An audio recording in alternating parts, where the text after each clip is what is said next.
कि RPF constable में आपका स्कोर रहा 118, तो आप कुछ सब्जेक्ट वाइज बताइए। सर मेरा तो रीजनिंग में पूरे मार्क्स थे 35। ओके। और मैथमेटिक्स में भी 35 थे। ओके। और आपका जो जीएस हुआ उसमें मेरी 43 क्वेश्चन सही हुई थी और नॉर्मलाइजेशन के बाद 118 हो गए। मतलब 110 आपका रॉ स्कोर था और नॉर्मलाइज्ड स्कोर आपका था 118। जैसे सीजीडी में भी इनका 171 स्कोर रहा नॉर्मलाइज्ड स्कोर, वहां पर आपका रॉ स्कोर था 157.75। एक क्वेश्चन गलत हुआ था बस आपका। एरिया कैसे समझा सकते हैं हम, एरिया कितना है घर का? ये जो लाइट है बस इतनी भरी है, इस लाइट से इधर वाला एरिया बस। तो यानी कि हम ये कह सकते हैं कि 15 बाई 15 का घर होगा। बस इतनी है। मैं रात को जैसे पढ़ाई करता हूँ, मैं रात से बता रहा हूँ 10 बजे से पढ़ने बैठता हूँ तो 6 बजे तक पढ़ाई करता हूँ। रात को 10 बजे से सुबह 6 बजे तक। मुझे सिर्फ पासिंग होना था, डिग्री चाहिए था कि मैं एग्जाम के लिए बैठ पाऊँ, स्पेशली देने के लिए मैं बैठ पाऊँ, तो उसमें मैं वैसे ही पास हो गया। तो हम ये कह सकते हैं कि आपका ड्रीम यूपीएससी है। रात सोने के लिए रात में क्यों पढ़ाई कर रहे हो, तो वो सपोर्ट मिलता है? मम्मी बोलती है कि ध्यान रखना खुद पे भी, पर मम्मी को भी तो पता है कि अभी सिचुएशन कैसा है, वो भी तो देखती है कि इतना जगह में हो नहीं रहा है। 12th में आप पेंडेमिक के भरोसे एग्जाम ही नहीं दिया, तो वहाँ पे आपको भी नहीं पता कि आपकी परफॉर्मेंस क्या आती है क्या नहीं आती। तो 2021 से ऐसा क्या मतलब मोटिवेशन क्या मिला था कि ऐसे प्रॉपर एक शेड्यूल आप 5 साल से फॉलो कर रहे हैं? मुझे वो खराब लगी, मैंने एयरफोर्स का एग्जाम पे निकाला, 49 मार्क्स आए थे 50 में, तो फिर मैंने उसे ड्रॉप कर दिया और उसके साथ मैं यूपीएससी की तैयारी में लगा। पावन थे कि 21 सन जब मैं इतना मेहनत कर लिया तो 2-3 सन करने में और क्या दिक्कत। भाई वाह, कमाल कमाल, सैल्यूट है पिताजी को, हम सब पूरी टीम की तरफ से सैल्यूट है। तो हम ये उम्मीद करेंगे सीजीएल में भी आप ऐसे ही टॉपर बने, रैंक 1 आपका आए उधर भी। अच्छा, बच्चे देखेंगे कहेंगे कि यार एवरेज इनकम है, तो कैमरे में ऐसा नहीं लगेगा कि तुम्हारी टी शर्ट चमकदार सी है, इस पर बर्बरी लिखा हुआ है? कहाँ पे? नहीं तो ये लोकल टीचर था। लोकल बर्बरी है। तो ये कितने रुपए की मिलती है उधर? मैं जिन लोगों को जागरूक कर सकते हैं उनको जागरूक करिए। जैसे मैंने देखा कि लास्ट टाइम पे शायद आपने कुछ टाइम पहले कोचिंग सेंटर भी ओपन किया, आते हैं बच्चे पढ़ने? कितने बच्चे आते हैं? अभी तो न्यू ओपन हुआ है तो 40+ बच्चे। अरे वाह वाह। आपकी सर जीएस निधि की भी बुक बहुत मददगार रही। ओके। फिर आपकी भी, मैं आपको जानता पहले नहीं था, फिर सब कोई मेरे वहाँ पे आर्ज सब कोई आप ही यहीं का बेस खरीदा है, तो सब कोई अंकित सर से ज़्यादा नवीन सर के वहाँ पे फैन है। सब कोई बोलते हैं नवीन सर, तो मैंने बोला नवीन सर है कौन? तो शिवम भाई, जैसा कि आपने कहा कि बच्चे आजकल रील्स देखते हैं, तुम नहीं देखते इंस्टाग्राम पर? देखता हूँ, पर उसका भी था। देखिए ऐसा ना हो कि दिन भर पढ़ाई करता रहूँ और दिमाग में थोड़ी सी शरारतें या एंजॉय ना हो।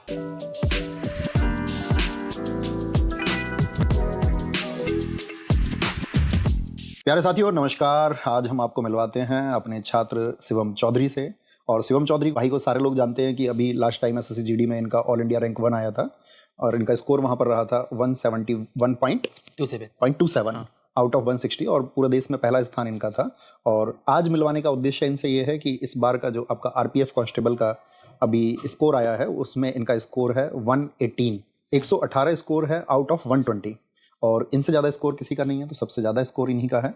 तो इनसे बातें करेंगे और एकदम खुल के बातें करेंगे, कैसे ये पढ़ाई करते हैं अपनी, कौन कौन से ऐसे स्ट्रगल हैं इनकी पढ़ाई के दौरान आते हैं और इतना मतलब लगातार 2 एग्जाम्स में एक इतना बेहतरीन स्कोर ये कैसे उसको अचीव करते हैं, ताकि आप सब लोगों को भी वो राह दिख सके, वो रास्ता आपको भी दिख सके कि आपको भी किस तरह की मेहनत करनी है। तो आप सारे छात्रों के लिए ये हमारा पॉडकास्ट समर्पित रहेगा और साथ में ये समर्पित रहेगा आपका शिवम चौधरी भाई की मेहनत के लिए।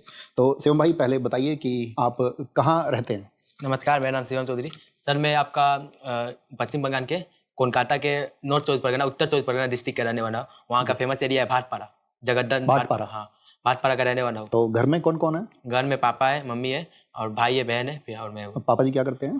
ऑटो ड्राइवर है, जो ऑटो होती है ना वही ड्राइवर। 3 व्हीलर? हाँ 3 व्हीलर। उधर कैसा चलता है? हमारे इधर तो येलो वाला ऑटो चलता है। नहीं, वहाँ पे 2 ऑटो चलता है, एक आपका गैस से चलता है, सीएनजी गैस। अच्छा। और एक बैटरी से चलता है, तो जो बैटरी वाली होती है वो पापा चलाते हैं। तो अपना बैटरी वाला ई रिक्शा? हाँ ई रिक्शा चलाते हैं वो। तो दिन में वहीं आसपास ही चलाते हैं, नियर बाई? आसपास।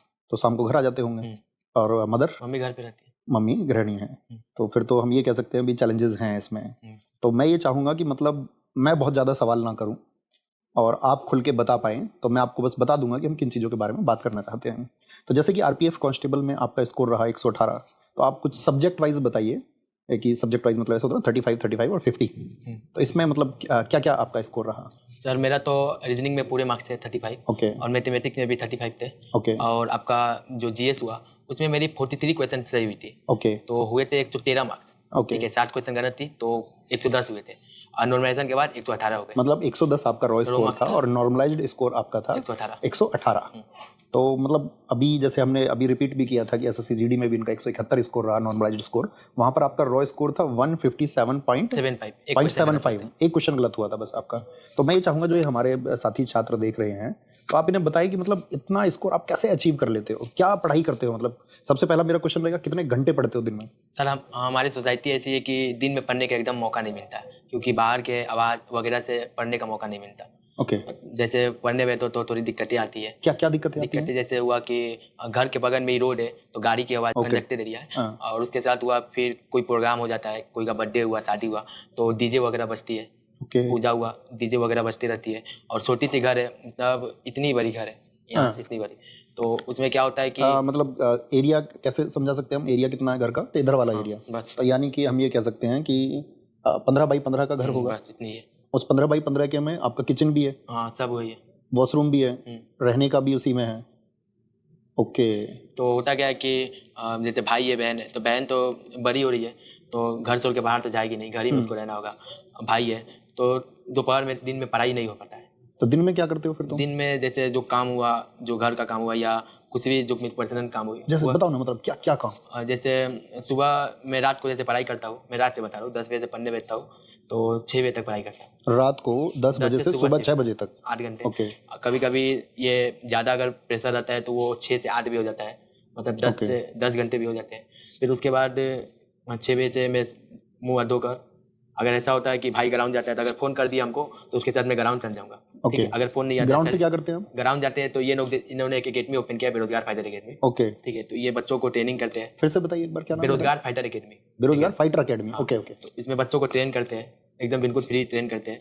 तो मैं जाता हूँ तो वहाँ पे जो बच्चे हैं जो शिक्षा की ओर बढ़ना चाहते हैं, तो मुझसे पूछते हैं कि भैया कैसे कोई एग्जाम निकालने, क्या करना होगा, तो थोड़ा उन लोगों को गाइडलाइन कर देता हूँ। फिर हमारे वहाँ पे आर्मी बीएसएफ में बहुत से लड़के हैं, दोस्त बहुत है, तो वे लोग आते हैं तो उन लोगों के साथ थोड़ा वॉकिंग वगैरह हो जाता है। फिर उसके बाद घर आता हूँ, तो घर आकर जो नाश्ता होता है करके सो जाता हूँ।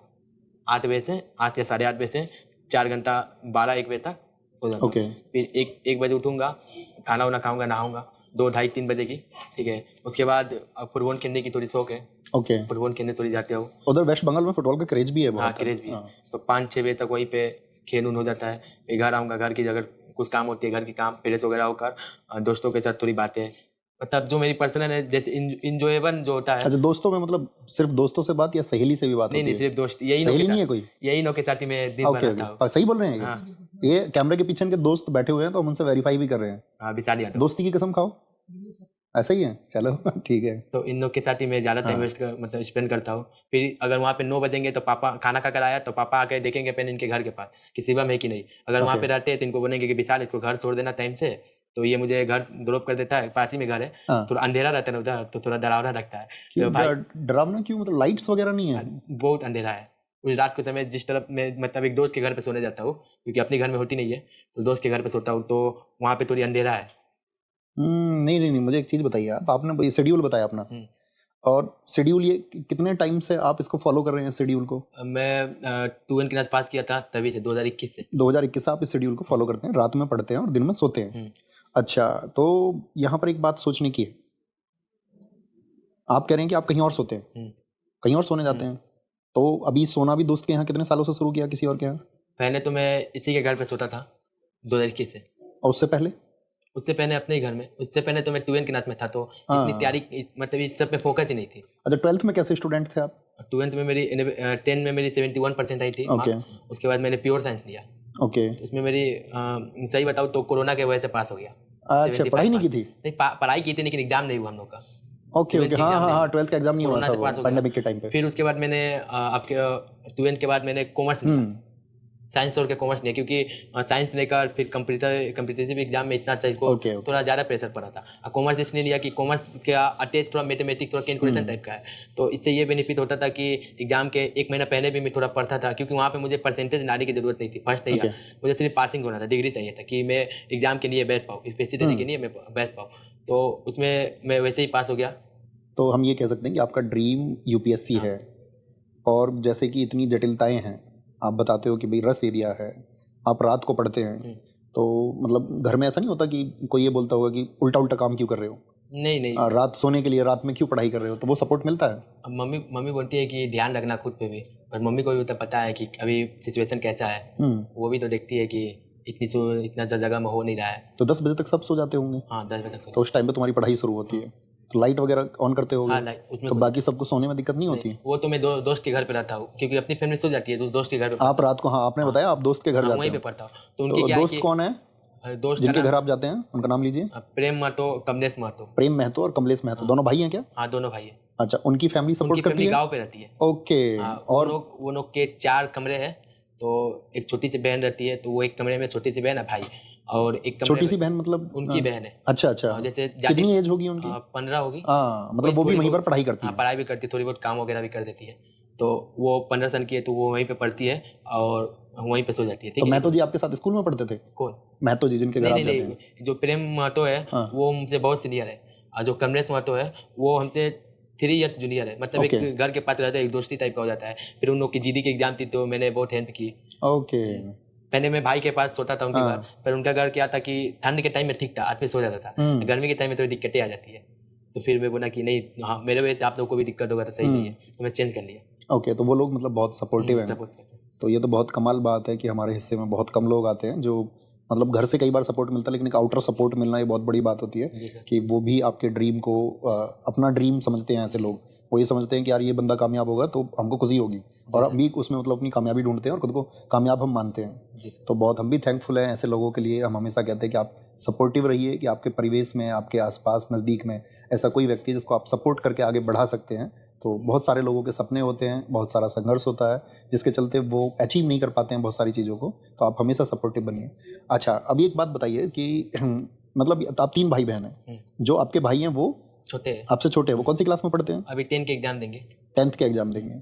और जो बहन है? बहन आपकी 6 में है। 6th क्लास में, तो वो दोनों की स्कूलिंग चल रही होगी? हाँ। कितनी कितनी फीस जाती है उनकी दोनों की? गवर्नमेंट स्कूल है तो स्कूल की फीस नहीं जाती है। ओके। ईयरली आपको 500 या 1000 रुपया पे करनी पड़ती है 1 ईयर की। ओके। और जो ट्यूशन होती है, तो भाई की 2 ट्यूशन है, तो भाई की 1000 रुपीज़। एक ट्यूशन का? नहीं, दोनों का मिला के 500 500 1000 रुपये। हाँ, और बहन की एक ट्यूशन है तो उसकी 500, और बहन वो डांस ड्राइंग की शौक है थोड़ी, तो वो क्लासेस डांस करती है, जो बच्चों के डांस। अच्छा, डांस क्लास है। और ड्राइंग बनाना उसको थोड़ी पसंद है। और अब ये बताइए, पापा जी की जो इनकम है वो मतलब अप्रोक्स, जैसे हमें एक आइडिया होता है, मतलब हमारे घर में कोई इनकम आ रहा है तो हमको एक आइडिया होता है कि यार 10,000 एक एवरेज है, तो जो पिताजी हैं उनकी इनकम कितनी हो जाती है ई रिक्शा से? एक तो इनकम एवरेज के हिसाब से देखिएगा तो 11 से 12,000 महीने की है एवरेज। वो भी आपके ऊपर डिपेंड करता है। जैसे वहाँ पे कि जैसे जो लोग को जो पढ़ाई करते हैं उनको जॉब नहीं मिल रहा है, तो वहाँ पे कि 200 रुपये में आपको 12 घंटे ई रिक्शा भाड़ा पे दिए जाते हैं। 200 रुपये आप उसे पे करोगे तो आपको ई रिक्शा 12 घंटा आपको भाड़ा पे देंगे। तो वैसे करके वहाँ पे ई रिक्शा की संख्या बहुत बढ़ गई है। ओके, अपना जो ई रिक्शा है, अपना ई रिक्शा या भाड़े वाला है? अपना है। तो वहाँ पे ई रिक्शा की कंपटीशन ज़्यादा हो जाती है। तो कभी कभी होता है कि 1 डे की इनकम 1000 रुपीज़ तक भी चल जाती है, और कभी कभी 250-300 भी हो जाती है। वो डिपेंड करता है, मतलब ऑन एंड एवरेज हम कह सकते हैं 10 to 15,000। तो ये तो सारे पैसे खर्च हो जाते होंगे फिर, और जैसे कोई कभी बीमार हो गया तो उसी में सर सेविंग करके हाँ, बाकी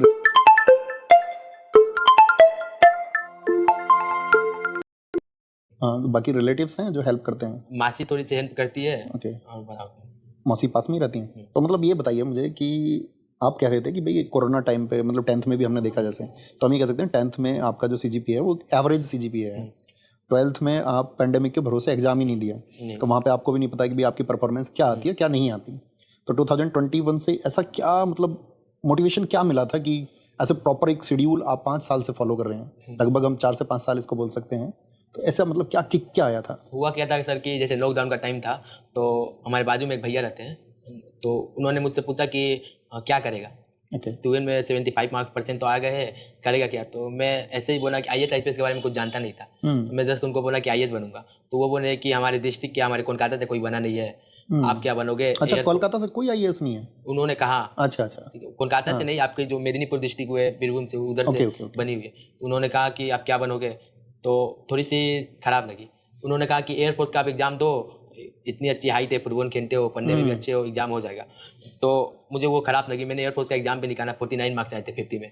तो फिर मैंने उसे ड्रॉप कर दिया और उसके साथ मैं UPSC की तैयारी में लग गया। जी, बहुत अच्छा हुआ। तो अभी बात सर आत्मसम्मान पे आ गया था। तो अच्छा ये बताओ मुझे कि अभी जैसे आप लोग के सिलेक्शन हो रहे हैं, घर की स्थिति ये कहें तो मतलब इकोनॉमिक कंडीशंस एकदम हम कह सकते हैं निम्न वर्ग कह सकते हैं, और मतलब घर से प्रेशर नहीं आता कि भाई इसको ज्वाइन करिए?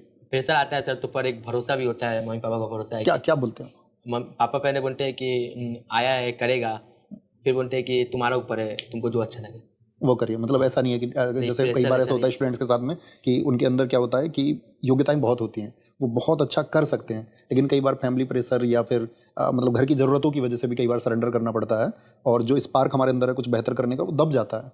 तो मतलब ऐसा कोई प्रेशर आपके ऊपर पापा नहीं बोलते है? हैं कि जब जैसे मेरा 20 ईयर्स एज हो रहा है, तो पापा बोलते हैं कि 21 साल जब मैं इतना मेहनत कर लिया, तो 2-3 साल करने में और क्या दिक्कत है। भाई वाह, कमाल कमाल, सैल्यूट है पिताजी को, हम सब पूरी टीम की तरफ से सैल्यूट है। मुझे कोई दिक्कत नहीं होती ना, कभी ऐसा मेरे मेरे सामने माहौल बनता है कि पैसों की कमी हो रही है, जो भी होता है आपस में ही एडजस्ट कर ओके, लेते फिर भी मतलब अभी आप एसएससी के एग्जाम्स हैं जैसे, हैं। सीजीएल है। तो सीजीएल देंगे आप? हाँ 26 को है एग्जाम। 26 को आपका एग्जाम है।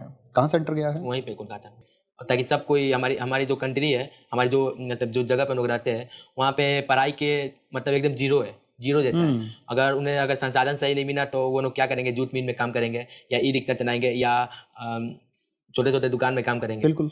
क्योंकि सबके सबके तो फैमिली वहाँ पे जूट मिल पे निर्भर है, चाहे छोटे छोटे दुकान पे निर्भर है, सबकी फैमिली सबकी अच्छा, जूट पिताजी। मिल वहाँ पर ज़्यादा हाँ है। जूट मिल ज़्यादा है, तो उन लोग के अब जो बड़े बेटे हैं उनके ऊपर भी तो प्रेशर पड़ेगा, तो उन लोग भी अगर संसाधन सही नहीं रहता है तो वो लोग पढ़ाई को ड्रॉप करके आगे बढ़ जाते हैं काम की ओर। अच्छा, एक बात बताओ, वहाँ की अगर ये चीज़ें हमें बदलनी है तो सॉल्यूशन क्या है, कर क्या सकते हैं उसके लिए पहले तो सबको जागरूक होना पड़ेगा पढ़ने के लिए, कि हमें पढ़ना है? क्योंकि अगर वो लोग पढ़ेंगे नहीं, अगर जानेंगे नहीं, देखिए सोशल मीडिया का बहुत तरीके से यूज किया जाता है, लेकिन अभी के जनरेशन क्या उसे रील्स वगैरह इंस्टाग्राम पे ही खत्म कर दे रही है।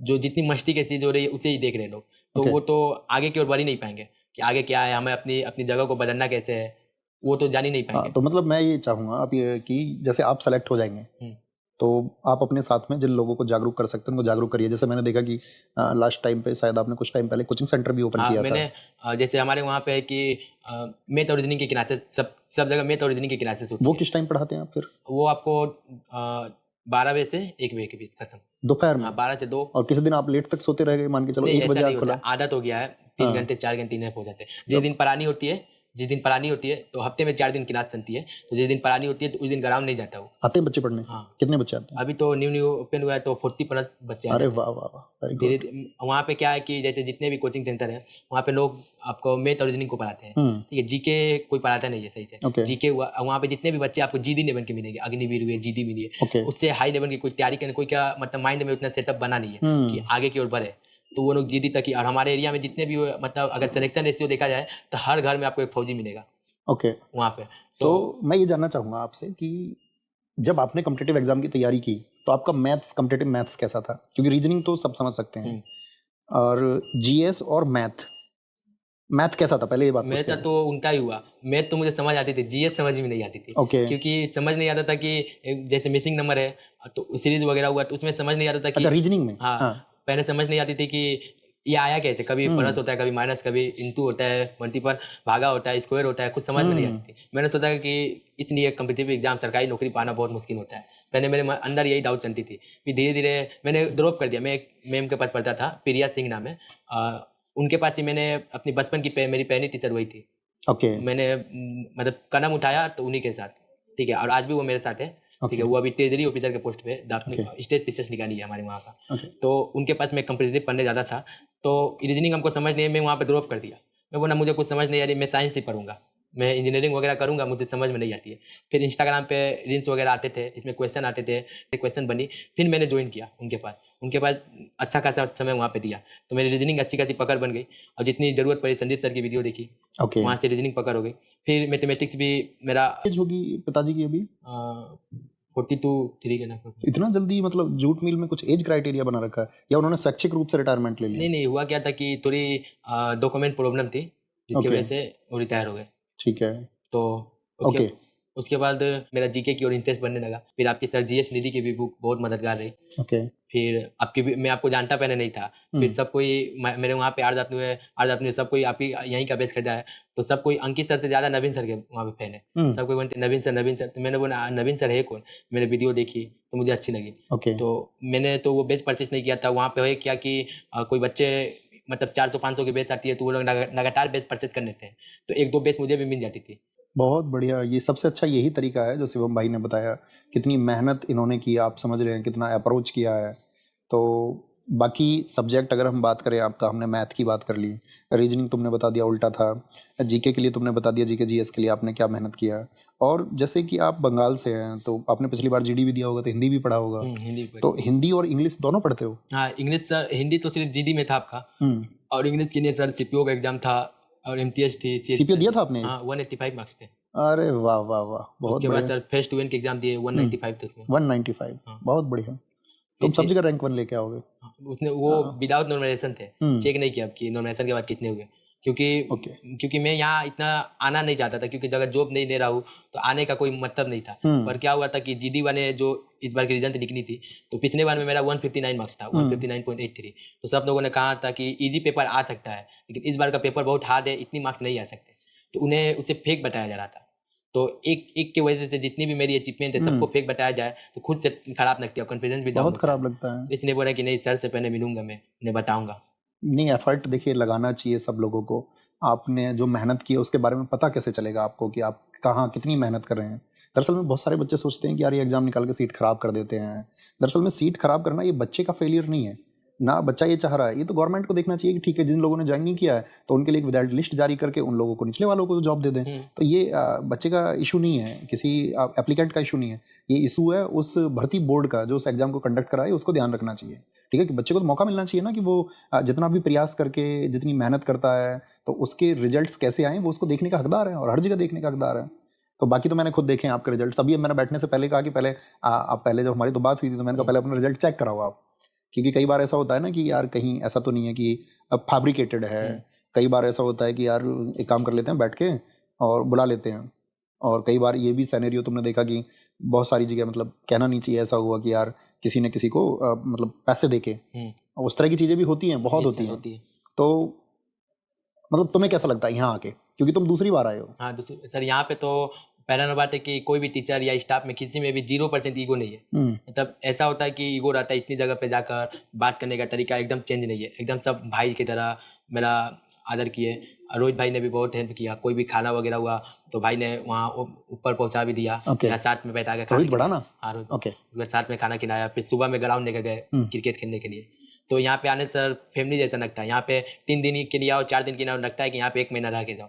सही, तो रह के जाओगे 1 महीना? एग्जाम है 26 को। अच्छा ठीक है, एग्जाम दे के आ जाओ। रह के जाओ आराम से, बढ़िया, आपकी अपनी जगह है। तो मतलब आपने देखा कि कितने कम अगर मैं कहूँ कि संसाधनों के चलते हुए भी उन्होंने अपने नाम को रोशन किया, इतना अच्छा स्कोर अचीव किया। तो हमको भी नहीं हार मारनी चाहिए अपने, अगर हमारे पास कोई कम संसाधन है, रिसोर्सेज नहीं है, तो घबराना नहीं है। और किस तरह से, जैसे उन्होंने बताया कि वो अपने शेड्यूल के लिए मतलब एकदम से डेस्परेट है, अपने शेड्यूल के साथ में वो कोई छेड़खानी नहीं करते हैं। तो इसी को बोलते हैं नियमितता।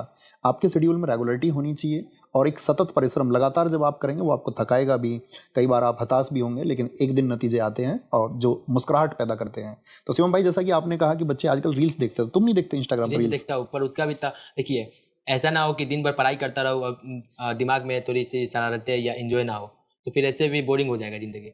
सब कुछ करो लेकिन अपनी एम को नहीं भूलना चाहिए। ओके, तो जैसे आपने इंस्टाग्राम चलाया, रील्स आपने स्क्रॉल करनी शुरू की, तो रुकते कब हो मतलब फिर? देखिए, वो तो मेरा एक टाइम बना हुआ है कि सुबह रात को 10 बजे से सुबह 6 बजे तक कुछ नहीं करना है, A to Z कोई काम नहीं करना है, ना किसी से बातें करनी है, ना रील्स देखना है, ना कोई गेम खेलना है, इस बीच नहीं करना है। क्योंकि अगर मेरी पढ़ाई सही रहेगी तो मुझे कोई भी काम करने में अच्छी लगेगी। अगर मेरी रैंक आएगी, चाहे मेरी स्कोर होती रहेगी, तो मुझे खुद में भी अच्छा लगेगा और घर में भी जितने लोग मेरे पे भरोसा कर रहे हैं तो उनका भी भरोसा नहीं टूटेगा। अरे वाह वाह वाह। तो इसलिए एक बात बताओ, 8 घंटे बैठ के पढ़ते हो एक जगह? हाँ, मोमेंट चेंज करते हो कितनी देर में, या बैठे रहते हो? नहीं, जैसे 2 घंटा हुआ तो बाथरूम करने के लिए। हाँ, वो तो मतलब यार जरूरी चीजें तो करनी पड़ेंगी। पाव पकड़ना। बहुत बढ़िया।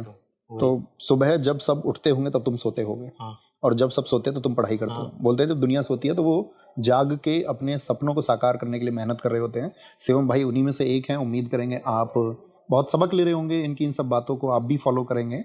तो कुछ ऐसा कोई संदेश, जो बच्चे अभी तैयारी कर रहे हैं, सफल नहीं हो पाए हैं, तो उनके लिए क्या मैसेज देना चाहेंगे, या कोई और भी बात आप कहना चाहें तो खुल के बोल सकते हैं? ये बोलना चाहूँगा कि अपने सिचुएशन से हार नहीं मानना चाहिए, क्योंकि अगर अभी हम हार मान जाते हैं तो कुछ दूर पे हमारी जीत मतलब इंतजार कर रही होती है। हाँ, कर रही होगी। तो अगर हम वहाँ पे हार मान जाएंगे, हम वहाँ तक पहुँच नहीं पाएंगे।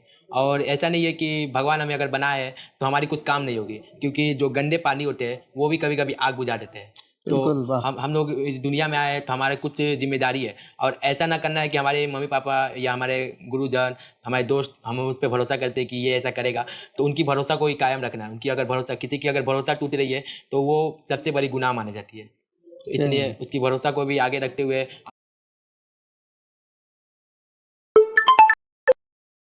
आप सबको बोलना चाहूँगा कि आप लोग मेहनत करते रहो सही दिशा में, क्योंकि मेहनत का फल एक दिन ना एक दिन मिलेगा। आज नहीं मिलेगा, 2 दिन बाद, 2 साल बाद, लेकिन आप अगर सक्सेस होंगे, अगर आप सही दिशा की ओर मेहनत बढ़ा रहे हैं तो। बहुत बढ़िया, बहुत शानदार बात बोली है कि आपको अपने उन परिवारजनों का भरोसा भी कायम रखना है और ये भरोसा आप कायम रख पाते चुनाव करके कि आपकी संगति कैसी है और अपने लक्ष्य के प्रति खुद को समर्पित करके कि हमको उसको अचीव करना है। तो 20 साल के नौजवान हैं शिवम चौधरी भाई और इस ऊर्जा से भरे हुए हैं, इतनी मेहनत कर रहे हैं और उम्मीद करेंगे इस आपका पॉडकास्ट के बाद में इतनी ही ऊर्जा से आप लोग भी भरेंगे और अपने सपनों को साकार करेंगे। तो बहुत बहुत धन्यवाद शिवम भाई, खूब आप आगे बढ़ें, आपके जो भी ड्रीम्स आप उनको अचीव करें और यहाँ आने के लिए बहुत धन्यवाद थैंक यू सर। और आप सब लोगों को बहुत धन्यवाद जिन्होंने हमारे इस पॉडकास्ट को सुना। Thank you.